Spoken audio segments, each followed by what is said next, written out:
Welcome to Samu't Sari, Conversations with Mimi, a weekly podcast by Dinah Social, also a member of the Guerrilla Podcast Syndicate.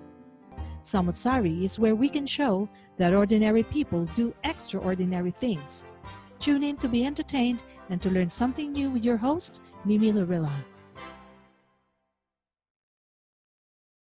Hello and welcome to Samu't Sari Conversations with Mimi, a podcast featuring hot topics and other topics of interest for men and women alike. This is your host, Mimi Lorilla, and from time to time, we feature guests who share their passion, their commitment to their profession or talents. Here at Samu't Sari, we share stories to inspire you, stories from ordinary people who make extraordinary things. And in today's episode, I have one of my guests, a good friend of mine who I haven't seen or heard of for a while. So I'm really happy that she was able to, become available for us. And I would like to say hi to her first. Hello, Sheila. Say wave and hello, Mimi. Greet our listeners. Hi. Hello, so, everyone. Yes, Sheila Nepomuceno Gabe is one of the veteran professors in the different universities because of her extensive experience teaching. So I would like to formally introduce Sheila for the benefit of our viewers or listeners.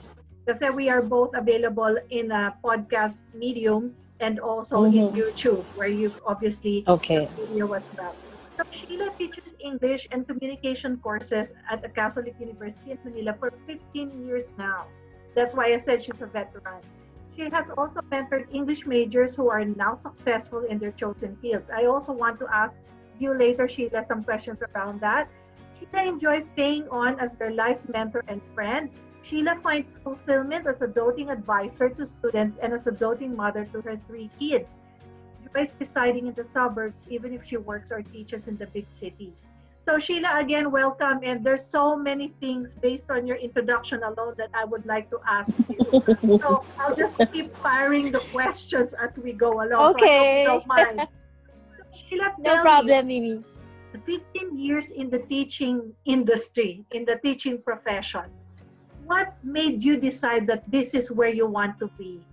Why did you want to become a teacher? And why is it a passion of yours? Well, to add to the 15 years, actually 15 years here at the present university I'm connected with. But to sum it all up, I've been teaching for already 20 years. Oh, diba? So you're really a veteran in this industry. In a matter of, well, the number of years probably, but I don't know how veteran I am in, technically in teaching. But anyway, well, that's a good question. I've always been delighted in telling people how I got into the academe. It's actually by accident. I was in the corporate world. Yeah. Although I took English as my major in our state university, and all of my classmates either went to law school or went to teaching, straight to teaching. But I guess I'm the only one in our batch, if I'm not mistaken, who didn't know what to do after the English program. I tried the corporate world. I wanted to be at Masscom then, but I didn't make it because I was just a transferee at the State U. Anyway, it was an accident because I've been working for already 2 to 3 years at the corporate world. I did insurance, banking, and so on and so forth, marketing. But then, I got bored one time and I had to go back to studying. I took my master's in the university at Taft Avenue where we met. Yeah. And eventually, they invited me to teach part-time. But I had a very difficult time going from Makati to Manila. After work, I get to teach. So I just decided to do it full-time. Tried it with my master's ongoing and I learned to enjoy it. Probably because I'm always with young people. And that university has molded me into what I am now.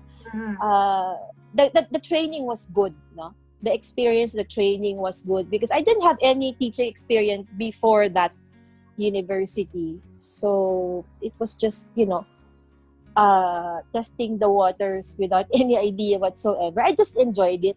And I guess, the fact that I get to be friends with students and I get to mentor them, I find fulfillment in that. And that helped me as well as a parent. Mm-hmm. So that made me last longer. Yeah. Hopefully to retire here in this kind of career. Why not? Oh, why not? It's just very different because you kind of charted your own career path. You know, you charted it. You're quite consistent in it. You find fulfillment in it, and I think you will retire in this profession for as long as Yeah. continue loving your job. You kind already mentioned your answer to one of my questions, which is why English. But as an English teacher, do you think that it is still relevant to learn how to speak good English nowadays? Is English still a relevant skill? You know, good communication skills, written and verbal oral communication skills? That's a good question, Mimi. I just remembered my lecture this morning. We were talking about world Englishes. Anyway, now that we have a new curriculum, we don't teach English courses anymore at the tertiary level. We have purposive communication for first year college students. We still would definitely teach English skills. However, because of the new paradigm of world Englishes, having new standards and varieties of English, so we welcome things beyond the standard English that we grew up to be trained with, right? During the time, it was just conservative, old school of thought. Now, yes, it's still a skill to teach and learn across disciplines, actually, across disciplines. And even if we don't teach English language majors, we still would teach them English skills in all language aspects, in all modes of communication. Definitely, yeah. So there's still a room for developing one's communication skills in this current climate, in terms of industry, in terms of who the students are, the millennials. So over the span of those 15 years or even more, okay, over the span of your 20 years career, have you noticed if there's any change in the type of students that you have been mentoring and teaching? Have they improved over time? Have they become more difficult over time?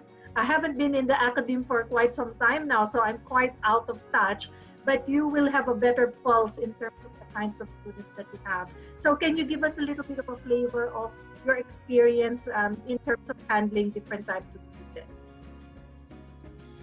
That's right. Now, it's a challenge to deal with different types of students. Having been to a couple of generations as my students, well, probably you've heard, and some of us here have heard about the stereotyping about millennials. Am I right? Most or many people would find them difficult.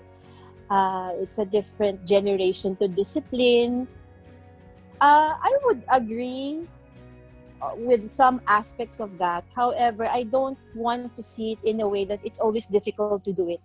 I guess it would just be difficult if you don't know their world and you don't get to join them in their world. Or probably it's much easier for me to accept that, and it was not as tough to adjust because I'm already a parent myself. And I guess I get to mature as well on how I handle them. When I was younger, probably the first 3 years of teaching, that was really tough for me, whether they're millennials or not. That's right. But then, yes, as we mature as teachers, the same with students, no? Although you really have to improve your craft, meaning you have to be at par with technology, especially now that we're doing remote online teaching. And if you don't go with the flow, it would really be tough. Mm-hmm. But I think it would be unfair if we keep on stereotyping the generations that would come later more beyond what we have as a generation. I want to always break the age gap or the generation gap there, because I want to be comfortable with their world as much as I want them to be comfortable with mine. That's right. So things will be easier, yeah. Yeah, I'm loving our conversation, Sheila. I kind of miss you Oh, and thank I you. kind of miss Me too. your viewpoint. So it's refreshing for me to hear your ideas, especially Oh, yeah, okay. you're Wow. targeting it. You're always bullseye. Here's Glad to another hear that. question for you, Sheila. You mentioned online learning. So this is really relatively new in the Philippine context, I believe, Oh, just yes. because of COVID. COVID is like the mother of all inventions. Unless it becomes a necessity, it will not come into, it will not be born. It will not come into fruition. So this is your new normal now. At the moment you are teaching online, how was it like for you adjusting to this mode of instruction as opposed to before where you travel, go to the uni, prepare for morning, evening classes or whichever class that might be. Tell us your experience now. Give us a little bit of an insight around that. Yes. Well, we normally get those questions these days, right? And yeah, it was not very easy to adjust.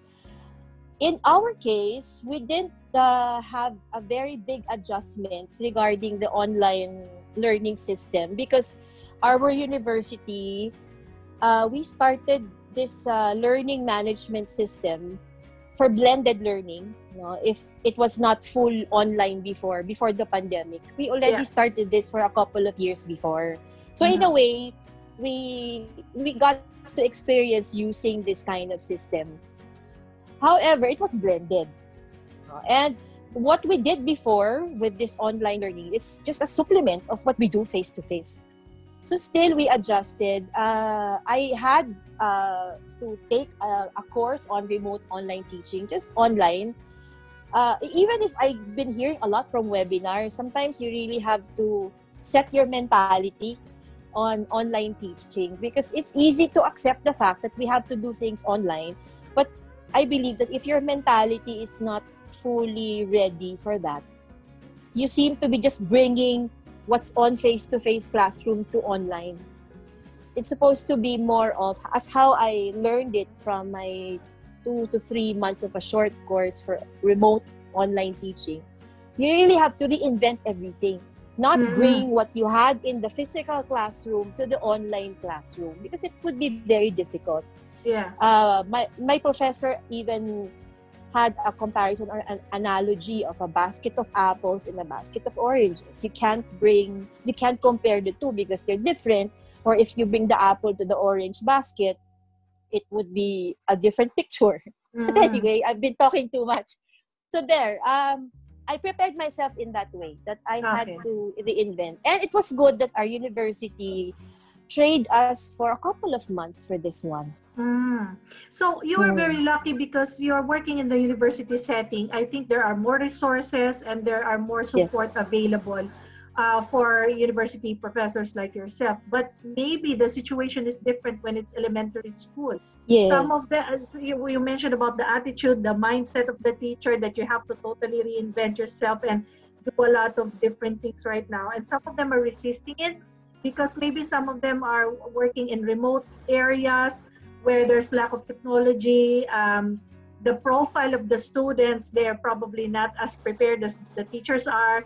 And maybe some teachers are medyo old-fashioned. They prefer to do it the old style, the traditional way. So it really takes time before they can become an adopter of this new system.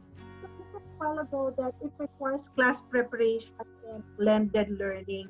So just for a person who may not be familiar with blended learning, although they are just hearing this word, this Yes, catchphrase, yes, yes. what is that blended learning very briefly? And what's the difference between your class preparation before and in the new normal? Well, blended learning would mean a combination of face-to-face sessions. Say, for example, you have 3 meetings in a week or 2 meetings in a week, for example. So the first meeting for the week can be online, and then the second meeting could be face-to-face or vice versa. In my experience before the pandemic, I was able to teach engineering students or information technology students. So they get to have their technology in their classrooms. So we had that kind of schedule, blended learning. I meet them Mondays, but on Wednesdays, we meet online. Or I do an asynchronous type of session. Yeah. So for the pure online, like what we're doing now, it would be different in a way that what we do face-to-face, for once a week, maybe even if we do it synchronously, say for example in a Zoom meeting, we use Zoom sometimes. Even if what I teach them in the face-to-face classroom, I may not bring everything through another session that's synchronous. It would be, you might be bringing in the same content, but the way you deliver the lesson would be different in a way, and you need to adjust, especially with schedule, with the technology. You have to share your screens from the PowerPoint to a certain technology. You just need to adjust it. And of course, you don't see the students face to face, even if they have their cameras there, even if they have their microphones. Not everybody would be comfortable That's right. to turn them all on unless it's required. Yeah. I think the nonverbals are very difficult to ascertain when you are online. Especially for those students who say, "Ma'am, I have to turn off my camera because my data is buffering if I put my video on." So there are so many excuses. You cannot gauge their reaction to what you're saying. Yes. And maybe when the connections are really poor, then they can get disenfranchised and disadvantaged if they cannot reconnect and join the class. So there are so many elements of this online learning that really challenges us a lot. And I'm thinking your preparation time, like you said, is different because you have synchronous, asynchronous. Asynchronous, I'm assuming those are like modules that they read on their own, things that they have to do, like reports, projects, etc. It's really so different, and it's both a blessing and a challenge at the same time. It's a blessing because it pushes us to try different things, but it's not so much of a blessing when you think of the inconvenience of having to reinvent everything. But you don't have a choice. You don't have a. That's right. Yeah. So thank you for explaining that aspect of your current work. Now I want to go back to your what you mentioned a while ago about being a friend and a mentor to your students. How do you delineate your role as a friend and a mentor to your role as a teacher? Because that is subject to abuse. If they know you are the very kind Miss Sheila, they will say, "Oh, she's my friend, so I can get away with anything." How do you deal with that? I can only be their friend after a semester.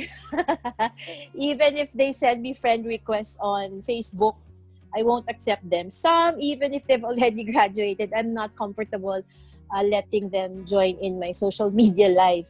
That's right. Being a friend would be more of, because I'm a thesis advisor as well, my approach would be more of a mentor / friend, or they would always say thesis mother.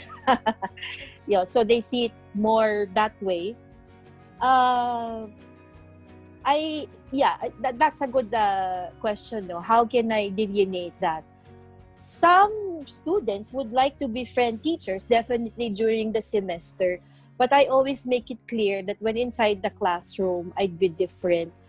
Some would find it weird, or on the other hand, amazing, how I can change my mask.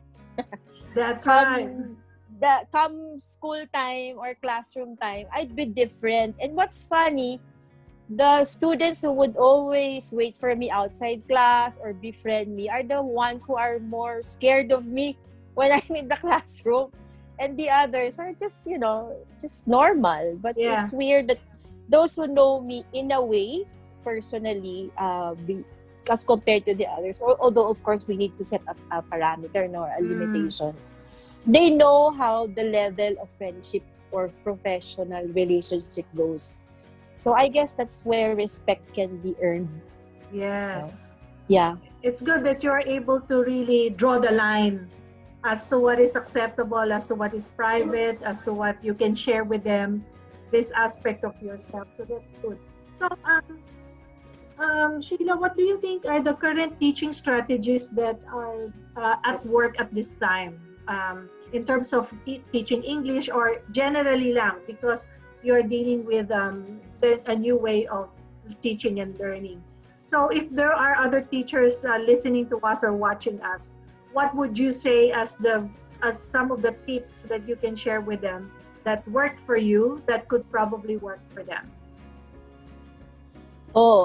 Generally, if we're talking about having a new generation, totally different from before, having shorter attention span, having more distractions around, and having technology as their go-to friend, no? And whenever they need something, assignment, hobbies, man, or what, we really just need to be with them, know their nature, know their interests and hobbies. I'd always start my term or my classes.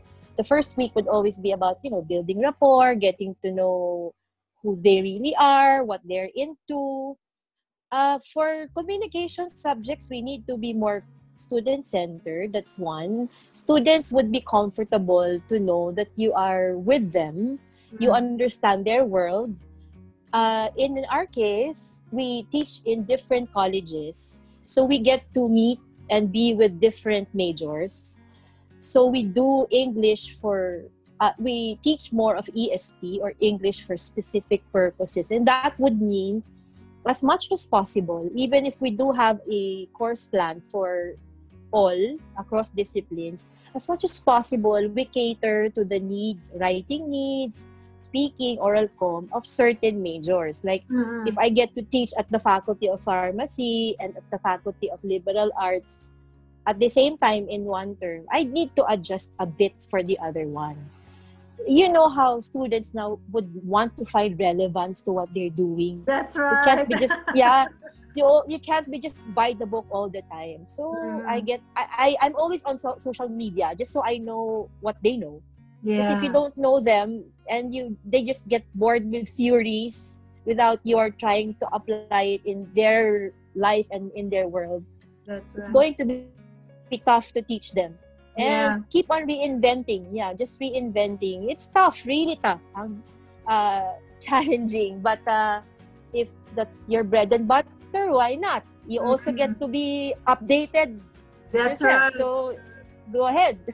Yeah. But it's really tough. That means that it's an exciting time. So that's a good advice. So how do you keep up with your students? You have to know what they're doing, where they're hanging out, what sort of topics interest them, and weave that in or incorporate that into the theory or lessons part. I think that's a very good tip, regardless of the subject anyway, because like you said, the way you become effective is not just what you know, but how you impart it and how they see the relevance of what you're teaching impacts their life.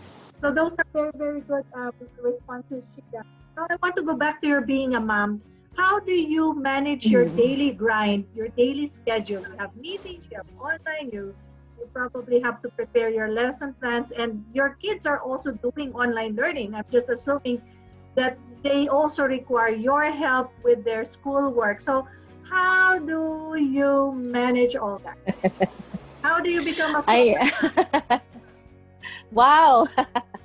I'd like to believe so. But anyway, before the pandemic, it was easier. I get to wear my hats on different days at different times. You can assign it na, di ba? Where you can be a mother, when you can be a mother and a professor. I have my me time as well.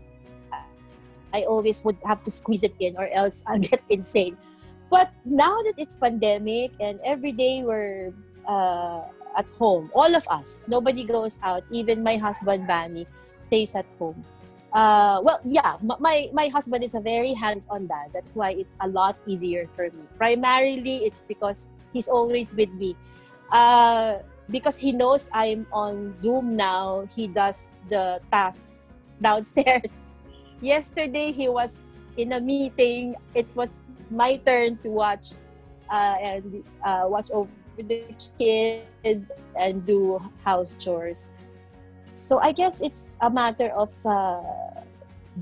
dealing with things, Mm. errands, one day at a time. I learned how to do that one day at a time, because it could be really be overwhelming, no? That's right. One day at a time. And scheduling, although I'm not much into time management, that's where I'm very poor at, but because of the pandemic I get to improve my time management skills. If I need to cook all food for the day in the early morning, so once we start with classes everybody's okay, then I'll do it. If I can't because I'm too tired, then Vani does it, my husband. That's right. Yeah. That's You just have to.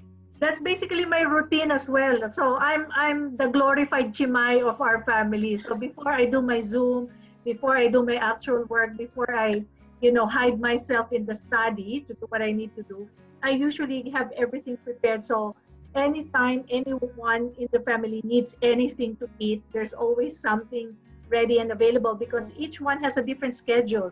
My husband's work is rotating. Sometimes he works in the morning, sometimes he works in the evening. So he always has baon in the fridge ready to go. It's the same with my daughter. My eldest one is now a nurse, so she can be morning shift. Wow, okay. So I have two other kids who are at uni, so they also have their own Zoom classes, and they also have part-time work. So they're just in and out of the house. In short, I have 4 boarders at home, and I'm the glorified chimay. That's my life now. So, but mind you, I don't teach, so I don't do your class preparation, but I'm mentoring student interns who work for their placement. So before they can graduate, they need to have internship hours. So I'm kind of like teaching in a way, so mentoring them on the skills that they need to do in order for them to be proficient in their profession after they finish their courses. So it's like teaching in a way, but in a different, scenario or case. So really, my life is busy, and even on a weekend, I'm still doing the chimay duties. So I don't have a weekend, Sheila. So you mentioned your me time. What is Sheila's me time? What does that look like, and how do you spend your me time? Before the pandemic, my me time was my long trips from home to the city. It would take me about 2 hours. Worst would be 3. Just sitting alone in the bus and having my own time, reflecting, thinking, or listening to music. Now it's pandemic. The family knows if I'm already stressed out and I need to relax when I turn on the video, okay? Okay. Yeah, no, my own way of doing it is just but simple YouTube videos that I get to sing along with. Yeah. As long as they already are finished with what they're doing as well, we have our own me time in a way. So if they're done doing their thing in the living room, then I'll do mine. If they're done with the hobby, they need to go back to studying, then go ahead. I'll do my own hobbies naman. Good thing, the schedule. As of now, we can still manage, and hopefully until the school year ends. But we'll just be ready with some, sudden changes. But as of now, it's still manageable. That's right. It's still manageable. Yep. So I'm picking up that in order for you to survive your busy life, you have to be flexible. You have to take one day at a time. You have a schedule, but if it doesn't go the way you wanted it to go, just go with the flow. As long as everything gets done. And then you said your me time can be anything, because it's really important that you also look after yourself, okay? So you always need to be full tank. If you are half empty or if you're drained, how can you function anymore? And that me time is really important.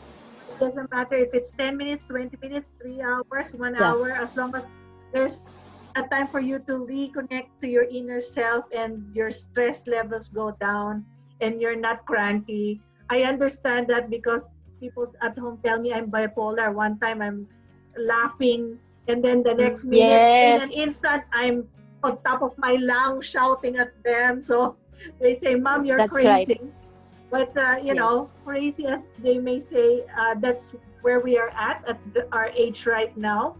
as we're changing the leaf of time and your hormones and things like that.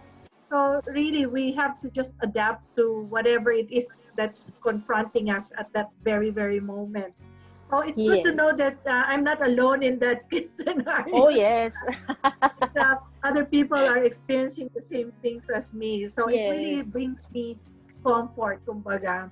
So Sheila, if there are people like if there are people who are interested in teaching at the moment, is there a possibility of them, is there a possibility for people to go into teaching nowadays, or does that require a totally different qualification in order for you to teach online? Maybe because a lot of people, some of them have been retrenched from their jobs due to COVID, and they are looking for alternative sources of income. Not everybody can do pagluluto. Not everybody can Mhm. do simple business, reselling, online selling, and things like that. Is there an opportunity for tutoring, for example, or online English teaching? What's your comment about that? I'm not connected with any institution that can do that. But anyway, I since I'm on social media all the time, I could see some online learning jobs in online language tutoring online, or within the neighborhood. Some, I guess, would look for tutors who can be with elementary kids, because they cannot, as you know, home in a way we do homeschooling now with kids. That's right. Now, the parents have a major role now in the learning of their kids. So I could hear and I could learn some of us here, for example, in our neighborhood, they would be looking for those who can be with their children within the day that they're not there with them since they're at work. Mm-hmm. That would depend on the level that they can handle. No? It's different handling kids to handling young adults. When it comes to online, because some of those interested may not be brave enough to go to another house and teach children, you can probably try online English tutoring. I heard that not everyone looks for an English major for this one. A high school graduate would do, right? As long as you can teach conversational English for that. That's right. Since Yeah. we might have foreign language learners who may be looking for Filipinos who are comfortable talking in English, at least conversationally. I think that would be a good way to earn some money during Mm-hmm. this quarantine. Yeah. I Yeah. think that's a good idea because, I can't blame people if they're very desperate about their current Oh, situation. yeah. You cannot really blame them. But on the other hand, they should not lock themselves into their own profession. They can always pivot their job opportunities. So pivot, I like that word.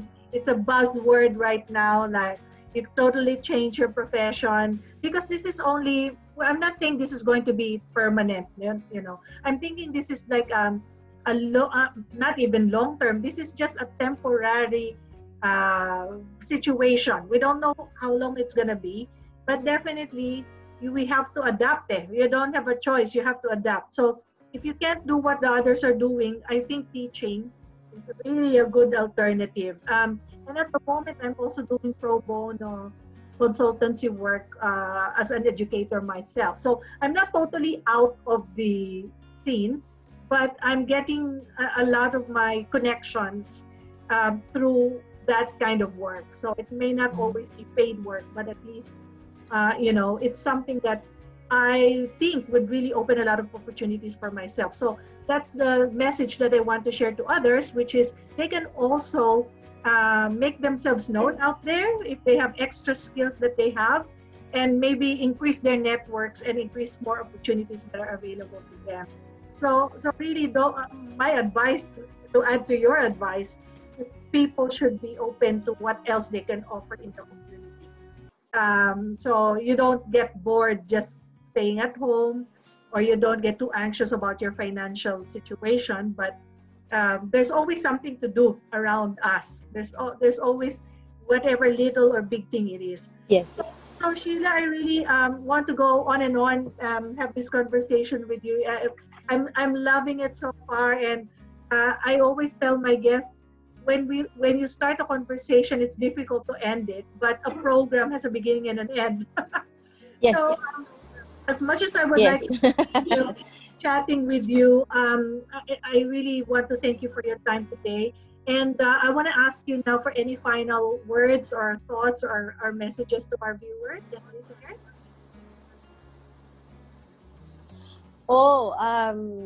It's a good chance for me to be able to share what I do and how I do things. Although it's not ideal, it may sound ideal for some. At least probably I've inspired them. But yeah, you can just do what you can, and I've learned to end the day and not regretting that you did not do what you're supposed to do. But that's hard to do. That's hard to convince yourself that you can just only do so much in a day. It's really tough. Even if I have a teaching job at this quarantine, it would still be something that may not be enough. So I feel those who are looking for means of or source of income. And it's good that many technical courses now can be offered free online. They can access those, and there are many people who cannot do things at the same time. Probably they can help out some neighbors, some friends, and from there, you're right, they can increase networks. And yeah, it's good to know that not all who want to teach would be somebody who's really into education, because yeah, you can also share your other talents and skills, and we just have to adjust to what's in here. We don't have any choice anymore, and just work on what we can. And I've learned to already ask help from others. If before I thought I'm the superwoman of the house, now I need to delegate tasks even among the kids, just so they can also empower themselves, because we need to survive anyway. Yeah, Thank that's you, right. Mimi. I hope that I was able to share something meaningful as insights. Of course, I really appreciate all your insights. So thank you very much. And maybe there will be a part 2 if we want to continue discussing those teaching strategies, because sometimes I get feedback from people now, oh, can you talk about this topic, or can you talk about this topic? So I always look for people to interview that, can talk about those topics, because I don't want to be talking to them always on my own. I enjoy it more if I'm with someone and I'm exchanging ideas with them. So we'll end the show now, Sheila. So thank you very much again for being here today, Miss Sheila Nepomuceno Gabe. And if you want more information about Sheila's teaching strategies, her experience, and you want to get in touch with her, please, you can do that through reaching out to my email, mimi@dinosocial.com. And just to remind everybody that Samu't Sari is a member of the Guerrilla Podcast Syndicate. You can also reach out to me via my Facebook page or through my Twitter account. And please do not forget to like and subscribe to all the Guerrilla Podcast Network shows, but most especially to my YouTube channel, Mimi Laurelia.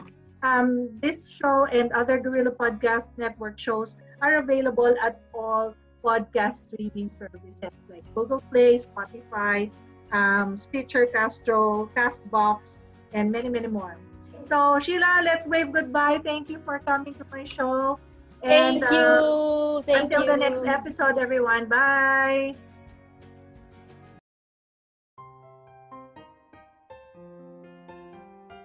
If you find value in this episode, make sure you like and subscribe to be notified of new releases.